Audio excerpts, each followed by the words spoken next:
Hi friends, welcome back to our channel. நீங்கள் நம்ம எங்கே வந்திருக்கோம்னு பார்த்தீங்கன்னா பல்லாவரம் சந்தைக்கு தான் வந்திருக்கோம். ஊரில் இருந்து என்னோட பிரதர் கசின் எல்லோரும் வந்திருந்தாங்க. யூடியூப்பில் அவங்க அந்த பல்லாவரம் சந்தையை பற்றி பார்த்துருப்பாங்க போல். அங்கே போகலாமான்னு கேட்டிருந்தாங்க. ஓகே போகலான்னு சொல்லிட்டு கிளம்பிட்டோம். ஈவினிங்காக தான் வந்திருந்தோம். டே டைமில் வந்தீங்கன்னா செம்ம க்ரௌட் இருக்கும், வெயிலும் பயங்கரமாக இருக்கும். ஸோ ஈவினிங் தான் வந்திருந்தோம். ஆல்ரெடி நாங்கள் இங்கே ஒரு 2 times வந்திருக்கோம். பிளான்ட்ஸு கொஞ்சம் ஃப்ரூட்ஸ் வெஜிடபிள்ஸ்லாம் ஆல்ரெடி இங்கே வாங்கியிருக்கோம். பட் இந்த வாட்டி எதுவும் பர்ச்சேஸ் பண்ணுற மாதிரி வரல. இங்கே வந்த இடத்துல பார்த்தீங்கன்னா அந்த பிளான்ட்டுக்கு வாட்டரிங் பண்ணுற அந்த டியூப் இருந்துச்சு, அது எனக்கு கொஞ்சம் தேவைப்பட்டுச்சு. ஓகேன்னு சொல்லிட்டு அது வாங்கிட்டு அதே கடையில் பார்த்தீங்கன்னா அம்பர்லா ஒன்று நல்லா இருந்துச்சு. ரேட்டுக்கு நார்மலாக சொன்னாங்க, 80 rupees தான் சொன்னாங்க. சரி ஓகே நல்லா இருக்கான்னு சொல்லிட்டு அது வாங்கிட்டு அப்படி கிளம்பிட்டோம் ஃப்ரெண்ட்ஸு. இங்கே பார்த்தீங்கன்னா A to Z எல்லாமே இருக்கும் ஃப்ரெண்ட்ஸ். ஃப்ரைடே ஒரு நாள் மட்டும் தான் இங்கே உண்டு இந்த மார்க்கெட்டு. ஆனால் A to Z எல்லாமே இருக்கும், செம க்ரௌடாக இருக்கும். அப்படி நீங்கள் யாராச்சும் வர மாதிரி இருந்துச்சுன்னா ஈவினிங் மேலே வாங்க. இந்த கேஸ்ட் அயர்ன் ப்ராடக்ட்லாம் இங்கே நல்லாயிருக்குன்னு சொல்லுவாங்க.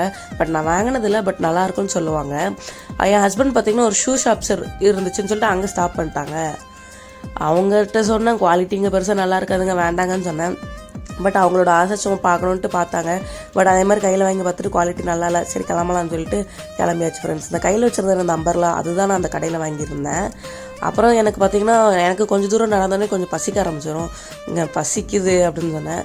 சரின்னு சொல்லிட்டு ஒரு பிரெட் ஆம்லேட் கடை இருந்துச்சு, அங்கே ஸ்டாப் பண்ணிட்டாங்க. சரி ஒரு பிரெட் ஆம்லேட் வாங்கி சாப்பிட்டு போப்போம், நல்லா இருந்துச்சுன்னா அடுத்து வாங்கிப்போன்னு சொல்லிட்டு வாங்கினோம்.